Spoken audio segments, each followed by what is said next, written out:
चलिए विद्यार्थियों, कैसे हैं आप सब। आशा करता हूं कि बेहतर होंगे। और आज आज जो है बहुपद का स्पेशल वीडियो मैं लेकर आया हूं। पिछले दिनों जो है मैंने वास्तविक संख्या का ऑब्जेक्टिव आपको कराया था, और आज बहुपद का स्पेशल वैसे क्वेश्चन जो बोर्ड परीक्षा के लिए अनिवार्य है। और पहले बोर्ड परीक्षा में इस टाइप के क्वेश्चन पूछे जाते हैं। लोग हवा बना देते हैं कि बोर्ड में इतना फास्ट पूछे जाते हैं, इतना आसान। ये सब कुछ नहीं होता है। आप टाइप देख लो, आपसे बहुपद का क्वेश्चन नहीं छूटेगा। तो चलिए हम बताते हैं 10th के बहुपद का ऑब्जेक्टिव, और one of the most important questions मैं बता रहा हूं। चलिए ये शुरू करते हैं। एक घात वाले बहुपद को क्या कहते हैं? क्वेश्चन है कि एक घात वाले बहुपद का क्या नाम है। तो एक घात वाले बहुपद का नाम होता है, एक घात वाला जो बहुपद है उसको कहते हैं रैखिक बहुपद। क्या कहते हैं? रैखिक बहुपद। जो जिसका घात एक है, जिस बहुपद का घात एक है उसको क्या कहेंगे? रैखिक कहेंगे। जिसका दो घात है उसको कहते हैं द्विघात। जिसका तीन घात है उसको बोलते हैं त्रिघात। एक घात वाले को क्या बोलेंगे? रैखिक। से दो घात वाला रहे तो द्विघात, तीन घात वाला क्या बोलेंगे? त्रिघात बोलेंगे। चलिए दूसरा क्वेश्चन आपका है कि दो घात वाले को क्या बोलेंगे? दो घात वाले बहुपद का नाम अभी मैंने बताया। क्या होगा इसका सही आंसर? तो इसका सही आंसर होगा द्विघात। क्या हो जाएगा? दो घात वाला बहुपद रहे तो उसको बोलते हैं द्विघात। एक घात वाला याद कर लीजिए, एक घात वाला क्या होगा? रैखिक। दो घात वाला होगा द्विघात, तीन घात तो त्रिघात। देखिए आ ही गया कि तीन घात वाले बहुपद का नाम क्या है? तीन घात वाले बहुपद का नाम होगा त्रिघाती बहुपद या त्रिघात बहुपद। एकदम छोटा से लेकर बड़ा टाइप जो है सभी टाइप बताए जाएंगे। बस इसको जो है आराम से देखते रहिए, घबराने की बात नहीं है। जो यहाँ घबरा जाएगा वो बोर्ड में घबराएगा। यह आशा अगर निश्चिंत होकर देखोगे तो बोर्ड में कोई दिक्कत ही नहीं है तुम्हें। चलिए अब हम बात को आगे बढ़ाएं। सवाल नंबर 4 देखते हैं। सवाल नंबर 4 क्या है? सवाल नंबर 4 कहता है कि एक घातीय या रैखिक, एक घातीय मतलब रैखिक ही होता है। रैखिक बहुपद का व्यापक रूप क्या होता है?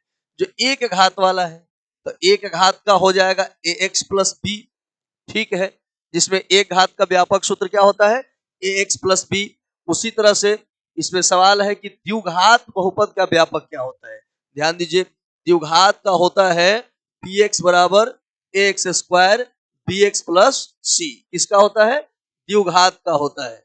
आप अगर देखिएगा तो इसमें आपको मिलेगा कि द्विघात बहुपद का व्यापक रूप क्या है। तो यहाँ ax square plus bx plus c, इसका सही आंसर हो जाएगा ax square plus bx plus c हो जाएगा। क्लियर है? चलिए सवाल नंबर 5 की तरफ बढ़ते हैं। सवाल 5 क्या कहता है? त्रिघात बहुपद का व्यापक रूप क्या होता है? त्रिघात बहुपद का व्यापक रूप क्या होता है? तो त्रिघात बहुपद का व्यापक रूप होता है ax cube plus b x square plus c x plus d. क्या होता है?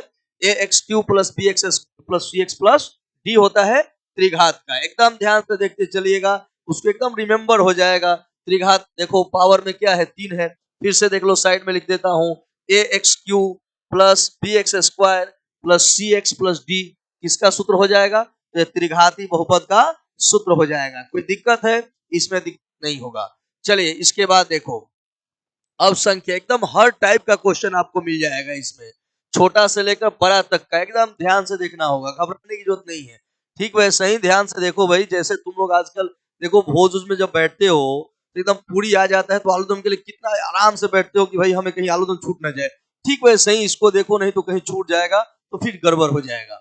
चलिए रैखिक बहुपद के शून्यकों की संख्या कितनी? तो रैखिक का घात 1 होता है तो इसका शून्यकों की संख्या भी 1 होगी। घात का शून्यकों की संख्या 2 होगी, घात भी 2 होता है। द्विघात का घात 2 होगा तो शून्य की संख्या भी 2। त्रिघात का घात 3 होगा तो शून्य की संख्या भी 3 हो जाएगी। तो इसमें पूछ रहा है रैखिक का कितना होगा? तो रैखिक का 1 हो जाएगा। द्विघात का कितना हो जाएगा? तो द्विघात का हो जाएगा इसमें से 2 हो जाएगा। द्विघात बहुपद में शून्यकों की संख्या 2 हो जाएगा। कितना हो जाएगा? 2 हो जाएगा। यहाँ पे एक ऑप्शन में सुधार लीजिए, 2 1 3 4 है ना, तो द्विघात में क्या हो जाएगा? तो द्विघात में 2 हो जाएगा। इसमें कोई दिक्कत नहीं है। इसके बाद देखिए अब क्या होगा। तो सवाल 9 देखते हैं। त्रिघात में शून्यकों की संख्या एकदम इजिली बता सकते हो। त्रिघात में शून्यकों की संख्या कितनी होगी? 3 होगी। मैंने कहा था एकदम 0 से लेकर और इसका भास्ट टाइप तक easy to moderate to hard हम लोग देखेंगे, हर टाइप का क्वेश्चन देखेंगे, कोई क्वेश्चन छूटने वाला नहीं है। तो त्रिघात बहुपद के शून्यकों की संख्या हो जाएगी कितनी? 3 हो जाएगी। क्लियर है? उसके बाद लिखा है द्विघात बहुपद के शून्य कितने होंगे? कौन कौन होंगे भाई? तो द्विघात में शून्यक होता है कई गो? 2 गो। कौन कौन? एगो अल्फा एगो बीटा। इसमें छोटा से बड़ा तक का टाइप क्लियर हो जाएगा, तो ऑब्जेक्टिव से लेकर सब्जेक्टिव तक के प्रश्न भी नहीं छूटेंगे आपसे। तो इसमें होता है कौन कौन? द्विघात में 2 गो होता है, अल्फा और बीटा। त्रिघात में अल्फा बीटा गामा होता है। द्विघात में शून्य कौन कौन? तो अल्फा और बीटा होता है। त्रिघात में कहता तो अल्फा बीटा और गामा हो जाता, लेकिन पूछ क्या रहा है? द्विघात। उसके बाद है कि रैखिक का, अगर रैखिक बहुपद है, आलेख बहुत महत्वपूर्ण है, आलेख बहुत महत्वपूर्ण है। ये आपके आलेख यह कहता है कि अगर रैखिक है तो उसमें सोचना नहीं है। रैखिक है तो एकदम जो है वह सरल रेखा होगा। कैसा होगा? सरल रेखा होगा। अगर द्विघात होगा, ये महत्वपूर्ण है।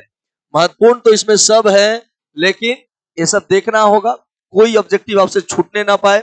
एक रैखिक अगर है, अगर रैखिक बहुपद है तो उसका जो ग्राफ होता है वह सरल रेखा होता है, सरल एकदम स्ट्रेट लाइन होगा। इस तरह से ऐसे हो जाएगा। अगर द्विघात है तो द्विघात का आलेख होता है, जान लीजिए, जो द्विघात होता है उसका परावलयिक होता है। कैसा होता है? परावलयिक रूप होता है। परावलयिक किस प्रकार से? परावलयिक कैसे? परावलयिक हो जाएगा ये यू आकार का, मतलब परावलयिक आप याद रखें, केवल इसको आप याद रख लो, इसको परावलय के रूप में। द्विघाती बहुपद का क्या होगा? तो परावलय के रूप में होगा। अब आइए, किसी बहुपद का आलेख एक्स अक्ष को 2 बार प्रतिच्छेद करे तो शून्यकों की संख्या कितनी होगी? तो 2 बार प्रतिच्छेद करे तो शून्यकों का संख्या कितनी होगी? तो ये आपको समझना होगा। इसमें क्या है कि शून्यकों की संख्या पूछ रहा है, शून्यकों की संख्या पूछ रहा है। अगर 2 बार करे, प्रतिच्छेद करे, तो शून्यकों की संख्या इसकी हो जाएगी 2, और उसका ग्राफ पूछ रहा है। ध्यान दीजिएगा, एक्स अक्ष को 2 बराबर भागों में 2 बार काटती है। इस पर एक मैं आपको क्वेश्चन कर देता हूं पहले, उसके बाद समझाऊंगा। अगर इस प्रकार का अक्ष है, अगर कोई एक ग्राफ दे दे, इसको इस प्रकार से दे दे, ऐसे दे दे, पूछा जाए कि शून्य कै गो होगा, तो देखो एक्स अक्ष को एक यहां काटा है, एक यहां, 3 4 5, शून्य का संख्या कितना हो जाएगा? 5। यदि इसी प्रकार से कोई दूसरा ग्राफ है, इस तरह से ऐसे है, तो देखिए एक यहां कटा है एक्स अक्ष में, यहां कितना? 3 जगह पर कटा है, तो शून्य की संख्या 3 हो जाएगी। अगर कोई ग्राफ इस प्रकार का है, मान लो यह ग्राफ इस प्रकार का है ऐसे, तब पूछा जाए कि भाई इसका शून्य का संख्या कितना होगा? तो इसको देखो, ये नीचे वाला एक्स अक्ष है ना, ये नीचे वाला एक्स अक्ष है, ऐसे क्या है? वाई। ऐसे जो है क्या है? एक्स है, और ऐसे जो रहेगा वाई होगा। हमें एक्स से मतलब है, हमें ये मतलब नहीं कि पड़ोसी के घर में क्या बन रहा है। अब भाई आपके में जो बन रहा है उसको खाओ, पड़ोसी के घर में क्या बन रहा है उससे क्या मतलब? तो शून्य की संख्या जांच करना है, तो एक्स अक्ष पर देखो, एक्स अक्ष पर जितना बार काटता है ना, अगर मान लीजिए यहाँ 1 बार कटा है, यहाँ 1 बार कटा है, 2 बार कटा है, तो शून्य कितना होगा? 2 होगा। जब शून्य 2 हो जाएगा तो अब बताइए ना, शून्य 2 होगा तो क्या होगा? परावलय। आपको केवल यह याद रखना है, क्या याद रखना है? परावलय याद रखना है। अगर शून्य 2 है तो यहाँ क्या कर रहे हैं कि 2 बार प्रतिच्छेद करे, तो शून्य कितना होगा? 2। तो 2 होगा तो उसका ग्राफ कैसा होगा? परावलय होगा। चलिए, अब इसके नीचे और भी बढ़िया टाइप आपको मिलने वाले हैं। फिर क्वेश्चन वही कर एक्स अक्ष को बता दो, इसको क्वेश्चन को बता दो कि ये हम लोगों ने सीख लिया है, इसमें कोई झमेला नहीं होगा। एक्स अक्ष को जितना बार काटे शून्य की संख्या उतना ही होगी, एकदम उतना ही होगी। अगर समझ में आए दबा कर शेयर करो, इसमें शक नहीं है। आप जितना सपोर्ट करोगे उतना बढ़िया वीडियो भी आएगा, उतना बढ़िया आपकी तैयारी। जो बाकी जो 10-12 दिन है, इसमें प्रयास कर रहा हूं कि ऑब्जेक्टिव से लेकर सब्जेक्टिव तक आपको बताया जाए, और पूरा प्रयास मैं करूंगा। लेकिन आप भी थोड़ा सा प्रयास करें, थोड़ी सी मदद करें, इसको शेयर करें और दोस्तों में साझा करें। अगर अगर कोई प्रॉब्लम है तो आप कमेंट भी करें, और आपके कमेंट के कारण ही तो पहले आवाज में थोड़ा गड़बड़ी आ रहा था, अब देखिए अब इस वीडियो से आवाज और भी बढ़िया जा रहा है। चलिए, तो एक्स अक्ष को एक बार काटे तो शून्य कितना हो गया, 1 हो गया। अब आता है यहां से थोड़ा सा टाइप, अब यहां से टाइप बदल रहा है। कह रहे शून्यकों का योग क्या होगा, शून्यकों का योग a x square b x plus c दिया हुआ है, ये तो सूत्र ही है। शून्यकों का अगर कहे कि शून्यकों का यह दिया हुआ है, सिर्फ यहां ये जो है यह दिया हुआ है। कह रहे शून्यकों का योग अल्फा जोड़ बीटा का मान क्या होगा, तो याद कर लीजिएगा अल्फा जोड़ बीटा का मान होता है माइनस बी बाई ए, यह तो डायरेक्ट सूत्र ही है, माइनस बी बाई ए होता है। क्या हो जाएगा, माइनस बी बाई ए हो गया। क्लियर है, ये सूत्र भी मैंने ऑब्जेक्टिव के रूप में बदल दिया है ताकि कोई समस्या न हो। अब यहां देखिए क्वेश्चन आपका है शून्यकों का गुणनफल है, तो शून्यकों का गुणनफल क्या होगा, तो अल्फा बीटा का मान हो जाएगा सी बाई ए। सूत्र याद रखिएगा, योगफल इसके पहले पूछा था तो माइनस बी बाई ए, और ऐसे क्या हो जाएगा, सी बाई ए हो जाएगा। चलिए अब यहां से समझने वाली बात हो जाएगी।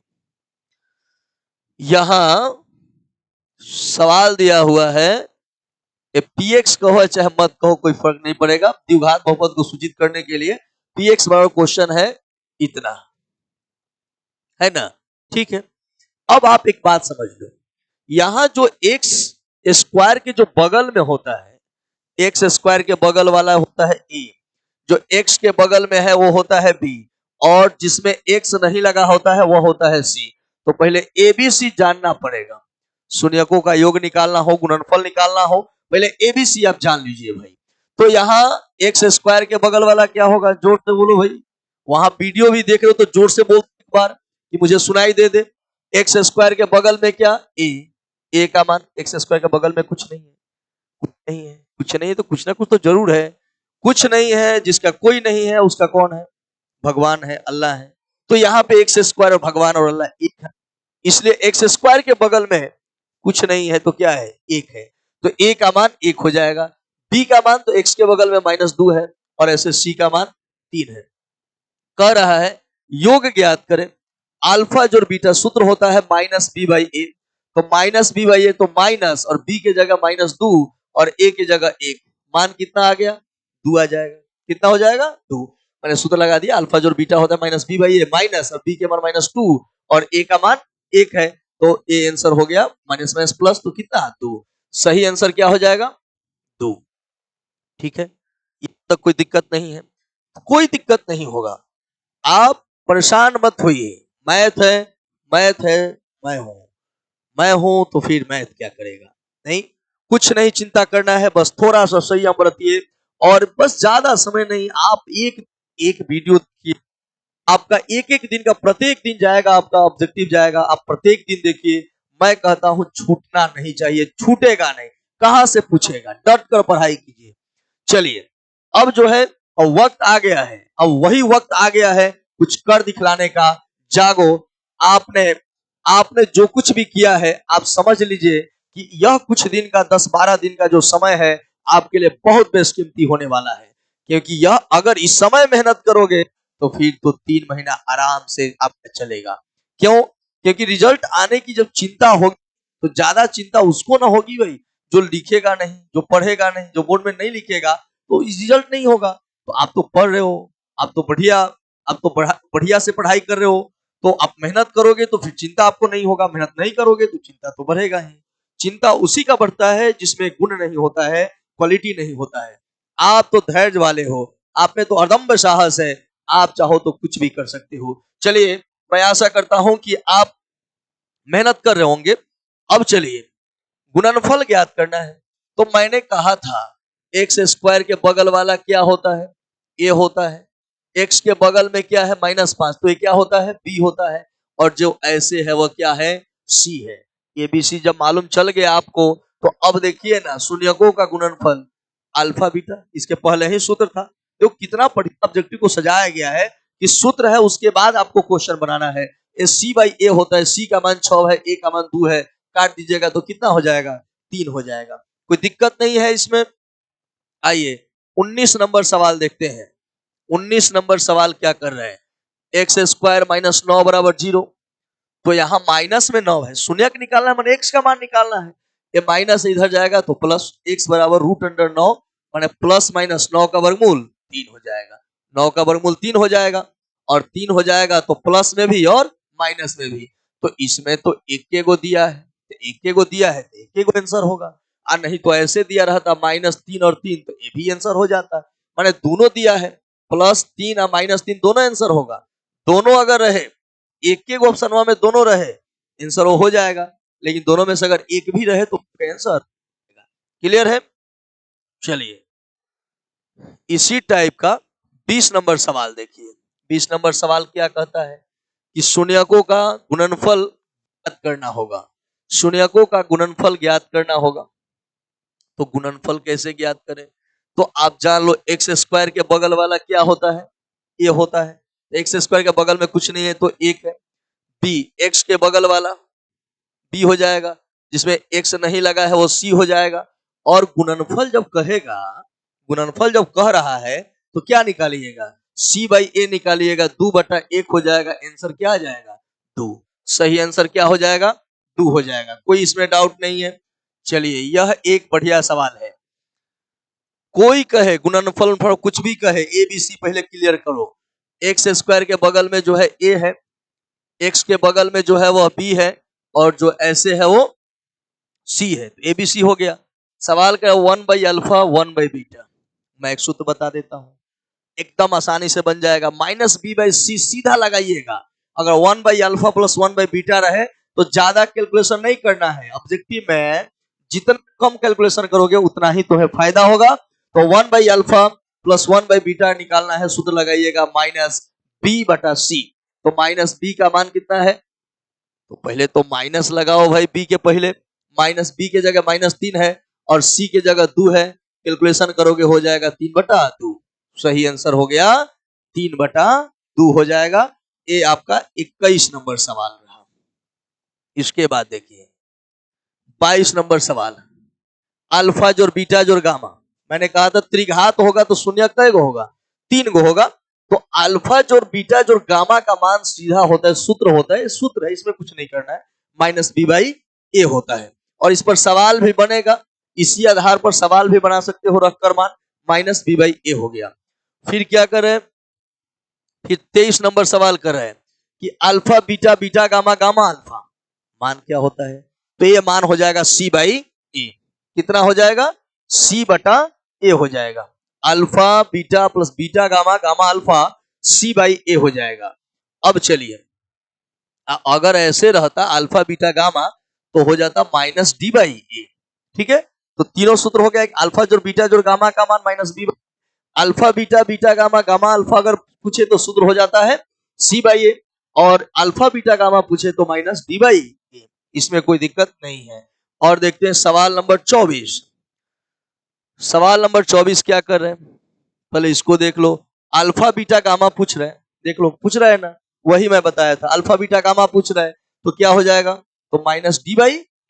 क्या हो गया? -d/a।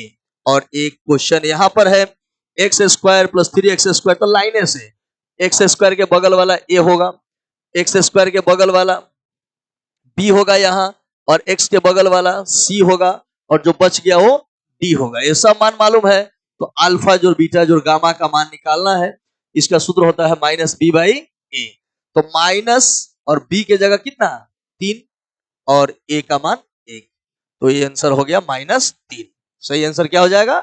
-3। मैंने क्या किया? मैंने यही ना किया। इसके बगल वाला a हो गया, इसके बगल वाला b, इसके बगल वाला c, और जो बच गया वो d। फिर सूत्र क्लियर है, अल्फा जोड़ बीटा जोड़ गामा का -b/a। तो माइनस और b के जगह कितना बैठाएंगे? 3 बैठाएंगे, a के जगह 1। आंसर हो गया -3 हो गया। और ये जो है आज जो है वीडियो जो है 25 जो क्वेश्चन मिले ये बढ़िया क्वेश्चन थे। और बाकी जो क्वेश्चन है, बाकी जो अब ये ऑब्जेक्टिव का टाइप है, और बाकी जो 2 नंबरिया में जो क्वेश्चन आएगा अल्फा बटा बीटा प्लस बीटा बटा अल्फा का मान ज्ञात करने के लिए, अल्फा स्क्वायर जो बीटा स्क्वायर का भी मान ज्ञात करने के लिए आएगा, तो उसको हम लोग नेक्स्ट में करेंगे। या फिर अब जो एक ही ऑब्जेक्टिव पढ़ने के बाद, जब आपका एक एक बार ऑब्जेक्टिव हो जा रहा है पूरा का, अब 2-2 3-3 चैप्टर का एक एक दिन में ऑब्जेक्टिव जाएगा। उसके बाद इसका मॉडल हम लोग पढ़ लेंगे, मॉडल सब मिलाकर क्वेश्चन होगा। मैं 5 मॉडल करवाऊंगा, 5 मॉडल करवाऊंगा बहुत जल्द। ये सब बताने के बाद 5 मॉडल होगा और पांचों मॉडल हम लोग पढ़ लेंगे, पांचों टाइप पढ़ लेंगे, तो मैथ बाहर से नहीं आएगा, नहीं छूटेगा इसका ऑब्जेक्टिव। तो आप ये वीडियो, आपको ये कैसा लगा वीडियो, आप कमेंट बॉक्स में जरूर बताएं और अपने दोस्तों में शेयर करें। आप मेरा अगर यह सिर्फ मुझे सपोर्ट करते हो एक बार, मैं वादा करता हूं कि आपको परीक्षा में दिक्कत नहीं होने दूंगा। इसी विश्वास के साथ तो दीजिए इजाजत, मिलते हैं अगले वीडियो में। ठीक है।